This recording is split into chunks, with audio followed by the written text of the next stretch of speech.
Okay, it's Liquid Lunch. We're here with Jeanette Burke.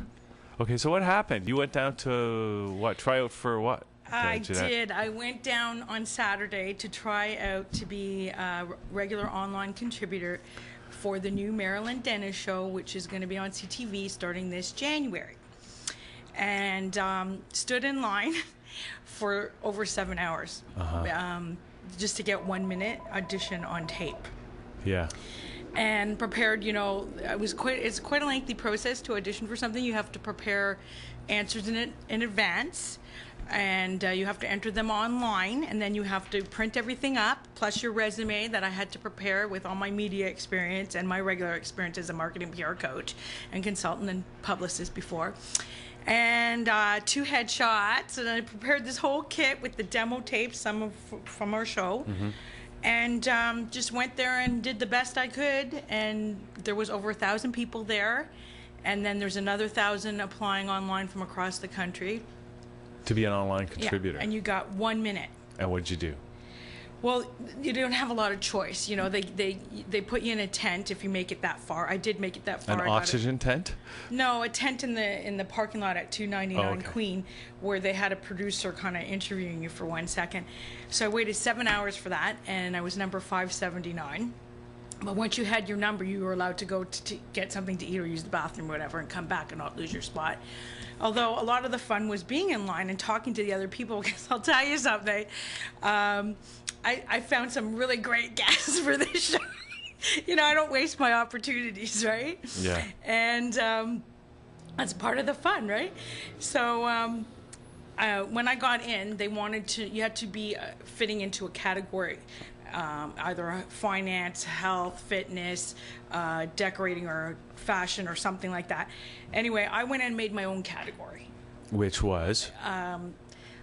My pitch was that I wanted to have another element to the show for women besides cooking and fashion. Now, not that that's not important, but statistics show that 90% of women who are at home today are actually small business people working, right?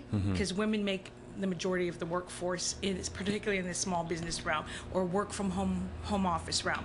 So I wanted to have a segment all about women and women's issues, be they finance, business, marketing, accounting, and just like the whole lifestyle balance thing. And that was what I threw out in my 1 minute pitch. Wow. So when do you find out? I don't know, but hopefully soon. Okay. You know. All right, great. And by the way, in case you're wondering, yeah. I'm planning on sticking around here too. You know, even if I get that, you're not going to lose me unless you want to lose me. You know, so, and like I said, I mean, the people who came out, like, unbelievable, an array of people in different professions and that, and some of them were very outstanding.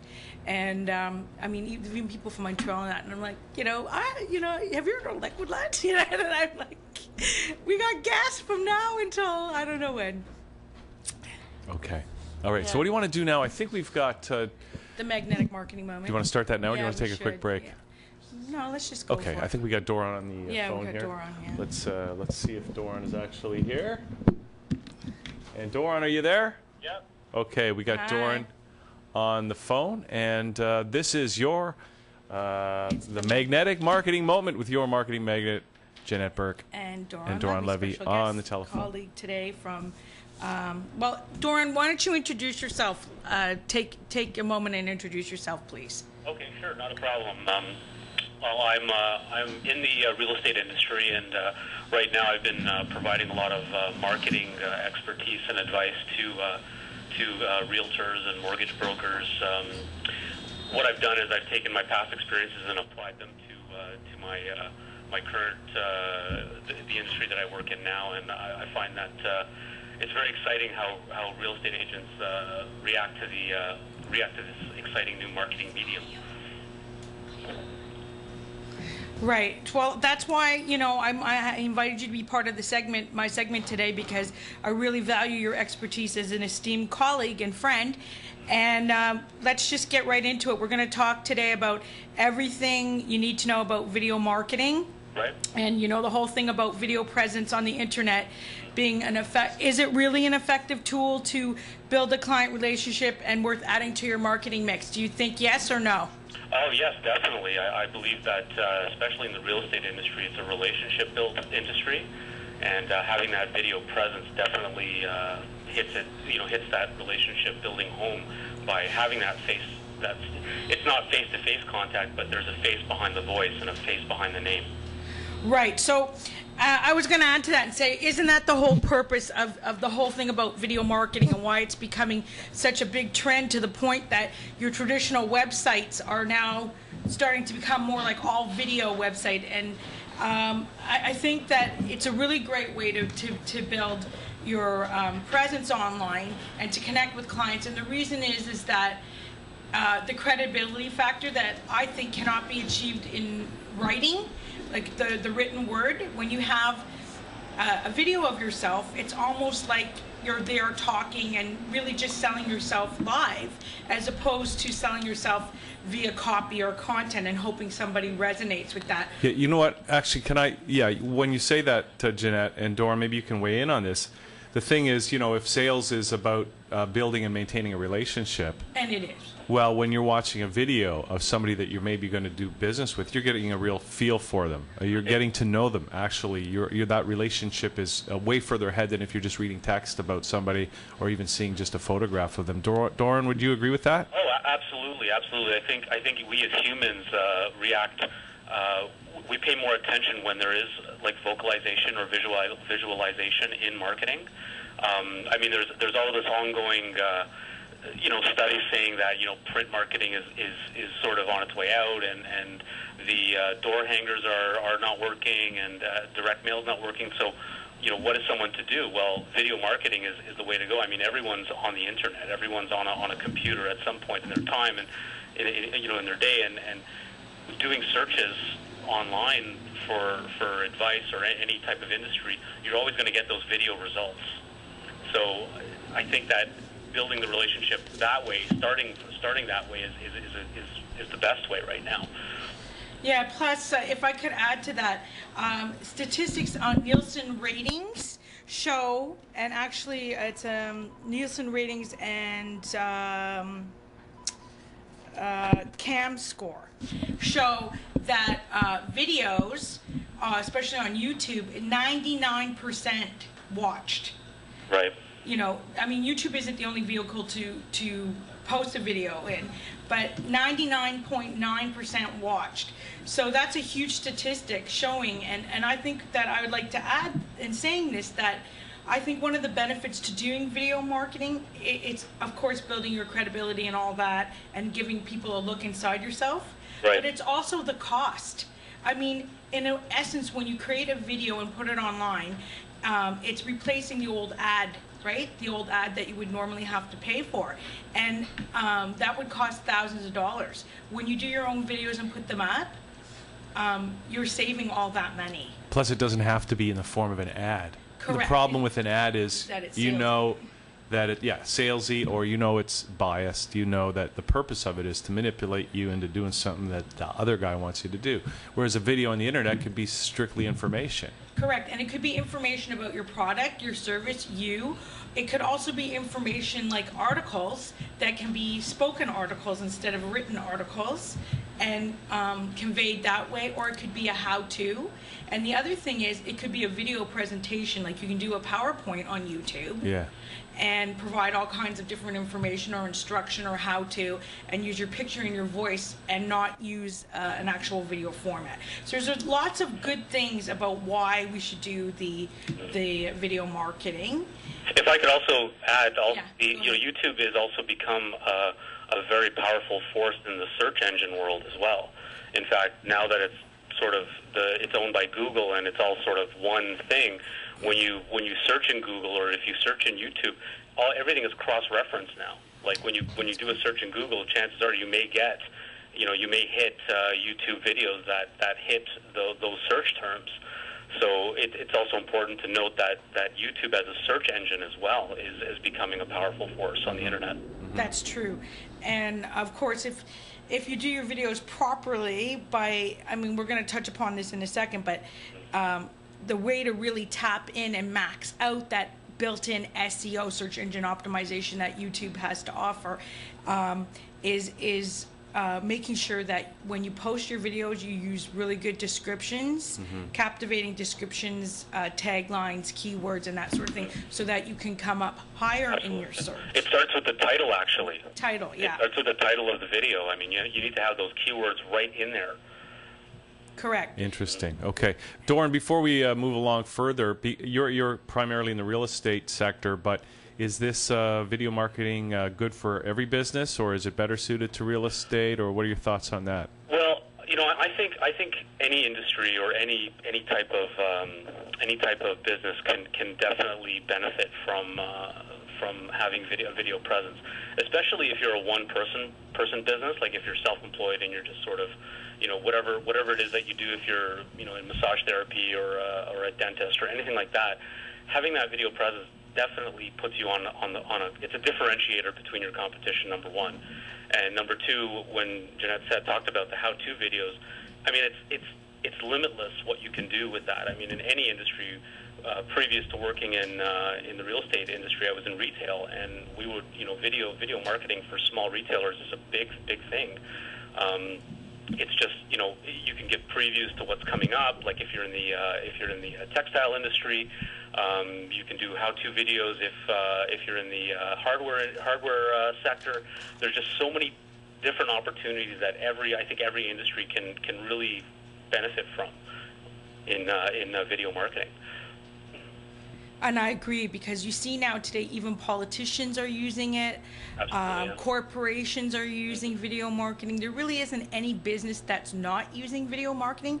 In fact, the more and more I've gotten into doing this in the last 6 months or so myself, the more videos I've been creating, and the more I'm thinking that even though my website I put up not even a year ago, it'll be a year in February, I've decided now that my next thing, when I'm always recreating, is I'm going to add a lot more video to the site and cut out the text, because I can speak it. Yeah.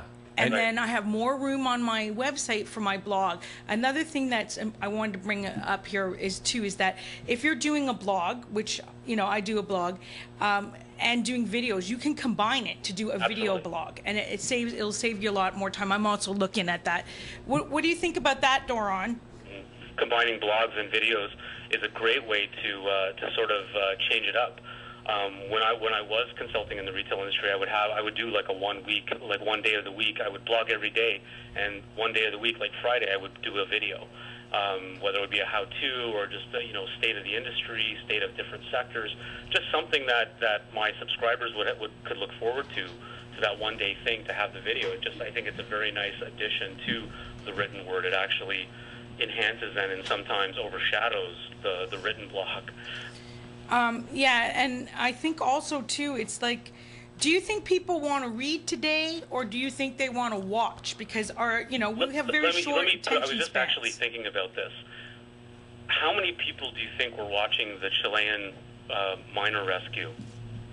Well, tons. I mean, see, I want to add something to that, because I think that this is part of our next point. Right. I think that it depends on how the coverage is shot and how the story is approached. Absolutely. In order to get people to watch, and we're going to talk about this now, like in more depth, but the fact is, you can't just throw up a video. You have to have planned good content in that video, perhaps a script that you somehow carry forth in the video. The quality of the video, the way that the story is covered, the angle that you're taking makes all the difference in whether or not somebody wants to watch your video. Yeah. Oh, absolutely. And so, to answer your question, when I see certain newscasts like CNN covering the topic of the Chilean miners, the way they do it, they put a lot of sensationalism in it or controversy, and that to me is much more alluring and keeping me glued to watching it than just a typical broadcast. Oh, they're saved, you know, like we've heard that. We've seen that on the internet. They had an update of every single one that came out, right? But it was when they start throwing in, you know, the story about the man who had the mistress and the wife supposedly coming to the... That was my question too, Jeanette. Okay. The wife didn't show, but the mistress did. That's, okay. But it's those kind of things, those kind of angles, the way they... The human drama. Yes, that gets people in. Reels them in, so to speak. Well, that was a pun. That's a perfect example of why you can't put boring videos up there. You can't just put up any video. Quality, content, presence, I mean, it's all part of it. And because of the technology we have and how cheap it is, you can have a great, you know, greatly high production value video, and it's not going to cost you a lot. It's not a big deal anymore. You don't need Panavision cameras to have HD quality video now. Right. But, you know, let's talk about this from a twofold perspective, and that is there is, you know, you can go out, because basically having your own videos, in my opinion, in part, to either add to your website, make part of your website, or incorporate in your social media accounts, Facebook, Twitter, whatever, part of it, it's almost like creating your own TV show and bypassing traditional media, which is great because you know how hard it is to get a show on any traditional network. And even today now, it's not just about selling your show. Like it's about selling the rights. Yes, I had to stand in line with 1,000 other people and sign my life away because they get all the rights, you get no rights. Plus, even if it's the original content. I just saw an article from the U.S., Doran, I don't know if you know about this, but like cable subscription rates in the U.S. are falling because people are switching over to the internet. Google's just launched Google TV. It's the end of the cable industry. Absolutely, all these online on-demand shows now. Like I literally think the PVR and the cable box are on their way out. I think you're just going to see a computer beside your TV.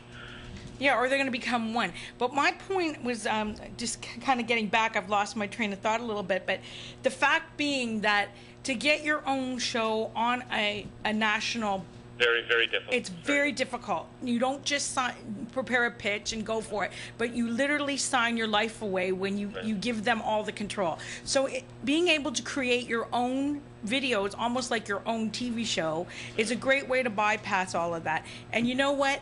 You can speak to that because this is the other point I wanted to make. You have an option. You can go get your own video camera HD, and you can get a green screen, and sure, it's not a lot of cost.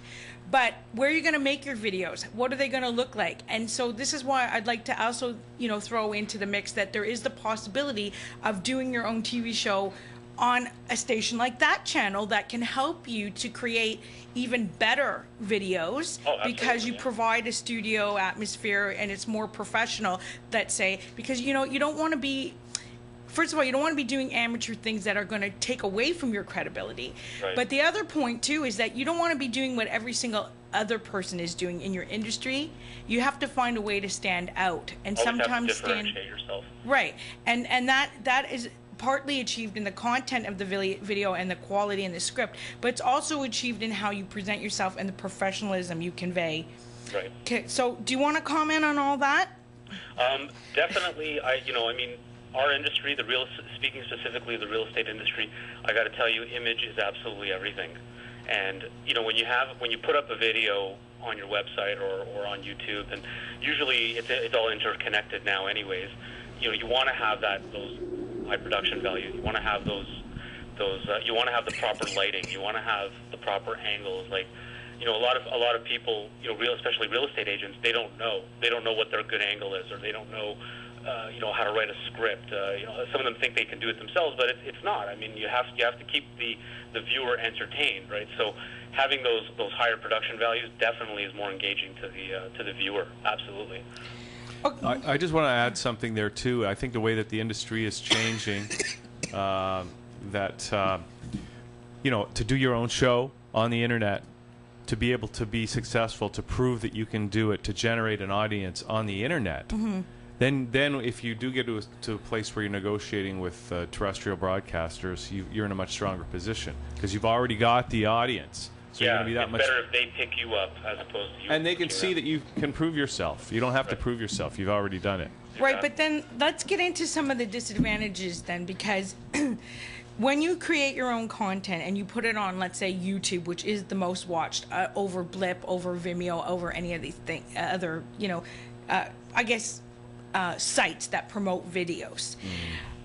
There's some disadvantages in that YouTube, for example, will show the views, whereas Vimeo won't, right? Right. Absolutely. So you have to take that into consideration too, because it can take a lot of time to build up subscribers or people who are watching your show. And I think that we need to talk about some of the pitfalls here about the video marketing and what you can do to make to turn those pitfalls around. So, like, for example, it's not that easy to build your own following, or is it, Doron? What do you suggest to do? It does take time to build a following. I mean, you can't just put a video up there and expect to have, thousands of views within weeks. I mean, if you look at the way YouTube is structured, most of the videos that get most of the views are all, sort of like, they're not selling something, or they're not how-to videos. They're usually, the Chilean miner rescue, or it's something else. It's something non-selling that has the most views. So it's up to you really have to develop a product or develop a video that is engaging, that people look forward to. So in terms of building subscribers on YouTube, it is very difficult. And what I suggest is I like to say that YouTube is more the conduit, like YouTube is more the storage facility of the video, and then it's up to the maker of the video or the professional to promote the video themselves.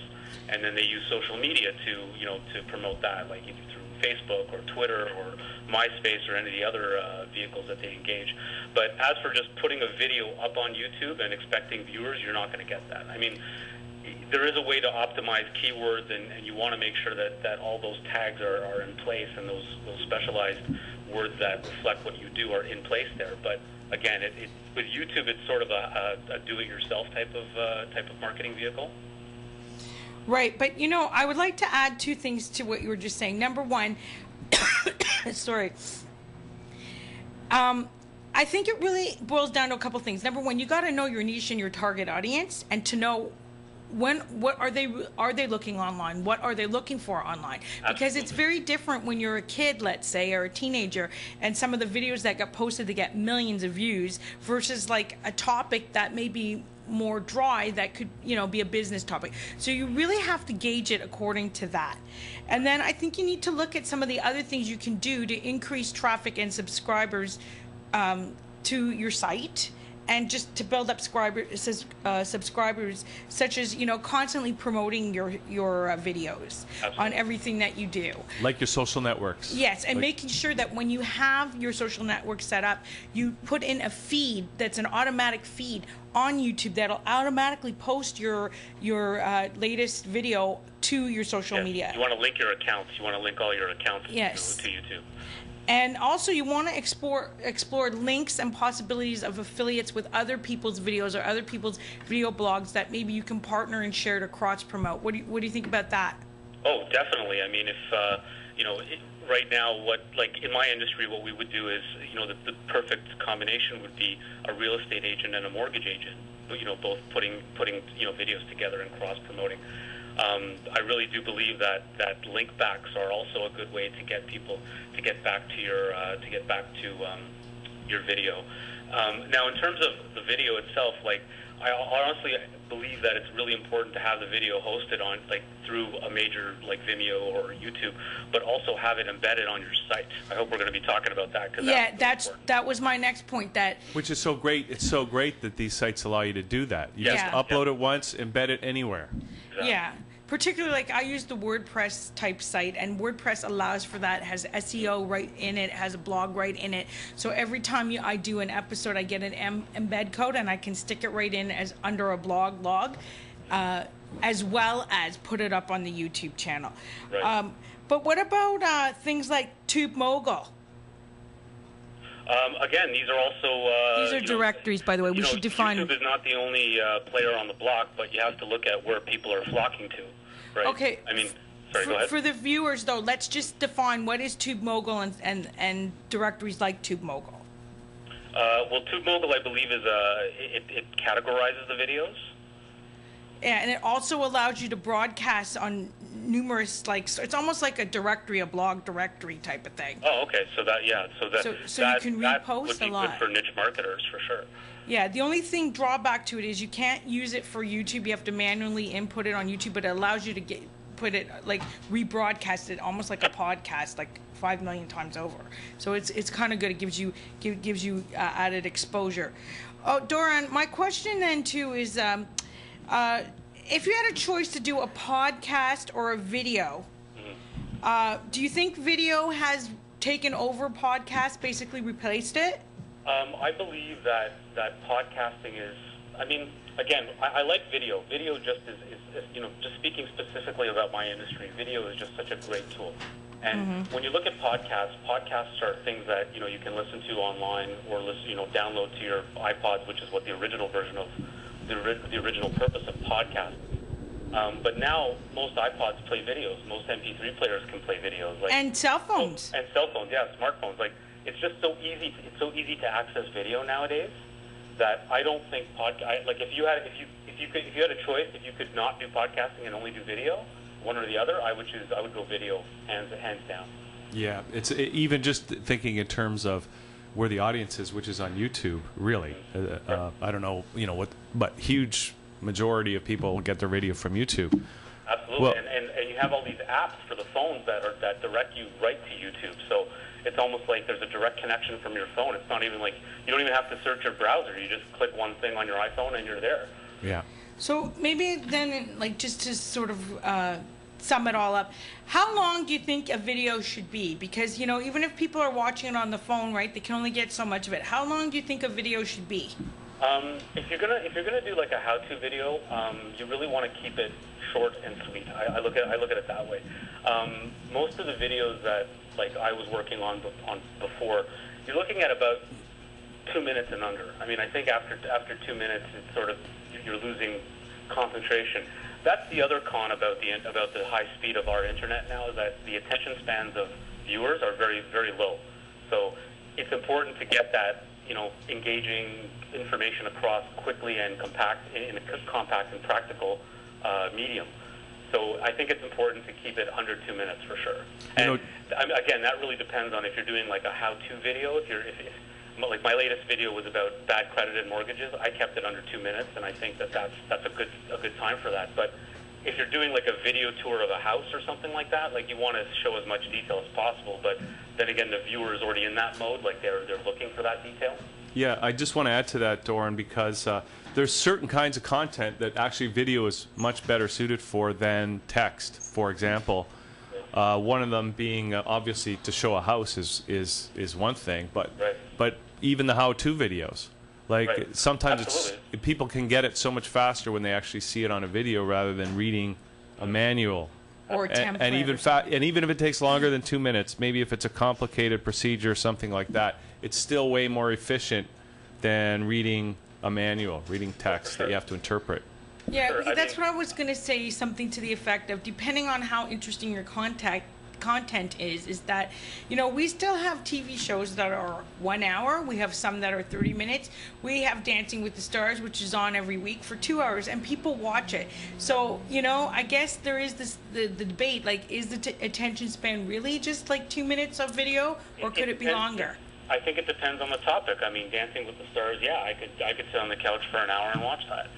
But, credit and mortgages, when I do a video about bad credit and mortgages, the person's already in a negative frame of mind because of the situation, let's say. For me, it's more important just to convey the information and get them to know what the details are and what they need to do and what's required. If you're talking about a how-to, maybe setting up a hot tub or something like that, I know a lot of hot tub companies put their instruction videos online. Then, of course, you're talking about limitless because the person has to learn how to use that particular equipment. So I think it really does depend on the topic. And something dry as mortgages, I wouldn't say it's not dry to me, but most people sort of don't look forward to talking about it or dealing with it. I find keeping it entertaining and short and sweet is the best way to convey my message. So I just have 2 more questions that I wanted to ask you, and one of them is, can you think of any negative or downsides to, we just discussed a few, but to posting videos? Is, you know, things that people should know before they Yes. decide whether or not they're going to go ahead with this? The thing with videos is that you want to make sure that whatever you're conveying is accurate, is valid, is legitimate. Because the good thing about, and I think it's a good feature, the good thing about YouTube is that people can put comments on there. And it's important as a person that's going to use videos as video marketing to monitor that, monitor those comments, and monitor what people are saying about you on the internet. I mean, that goes for anything really. I mean, Google has a really great app that you can punch in search terms and see where you show up on the web.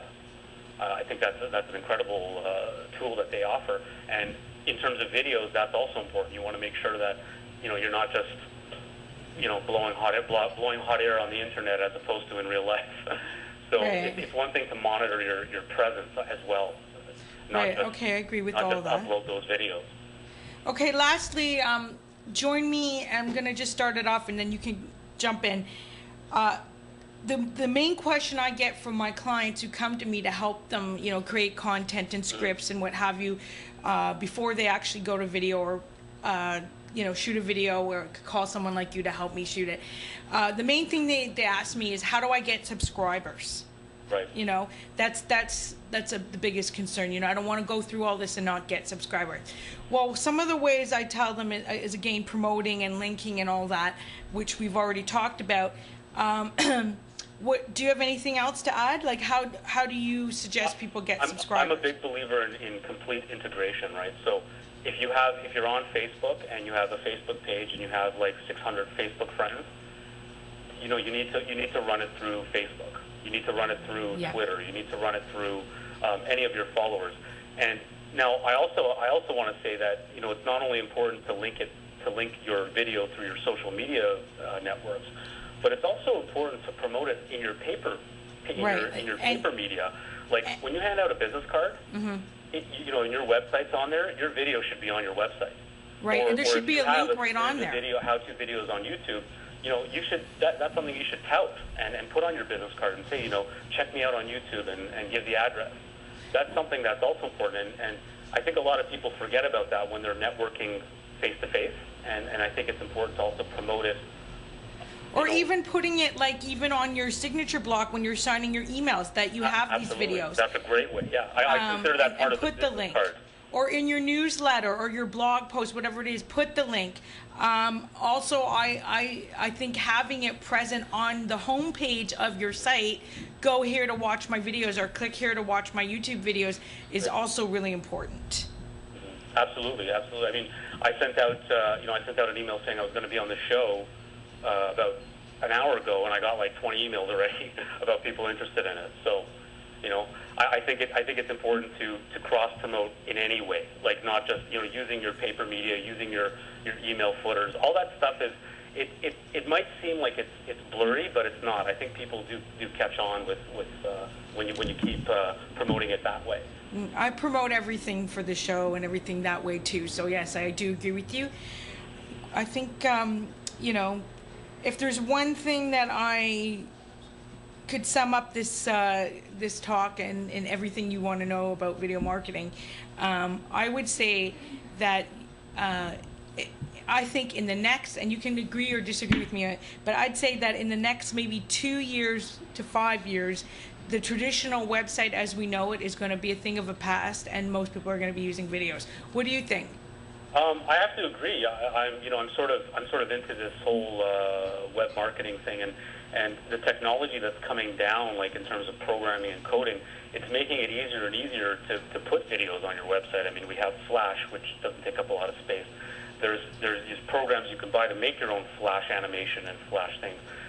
But I really think that in terms of the video, like websites being more elaborate, that used to be the realm of like the big corporations, but now as it's coming down close, more and more to the user, the actual like customer or client, where they can develop a website that is like all Flash and all video, and it's important to have that engaging content. Having like a one-page, just all text and a picture of yourself, that's not going to cut it anymore. I don't think it's going to cut. I don't think it cuts it now. I think 2 years, you're going to see even more radical changes. Well, DORON, let's just throw this in now. a lot of sites now, particularly those in the United States, are using a ton of content with videos, particularly testimonials, Yep. videos in between. And I hope that that's going to be a thing of the past because it's too much content. I don't know how they expect everybody to read it. It's like pages and pages and pages of content. And yet, you know, this was a style that was advocated. It was considered part of hypnotic copywriting. Do you think that that's going to be replaced by video as well? Well, I mean, you know, people can't be just bombarded with videos. I mean, the last thing you want is your website to pop up and have like 14 things going on at the same time. The biggest problem in web development is the distraction factor. But I think that, you know, I think it's important to have that motion, that animation, or that type of audio visual presence when your website pops up. I think it keeps people on your website because they want to listen to the message as they see it, and if it's done in a high quality type of environment with high production values and good content and great you know, great information, like valid information, or even if it's just an introduction, like in the real estate industry, you'd want a video introduction and say, you know, how committed you are to the customer or to your client.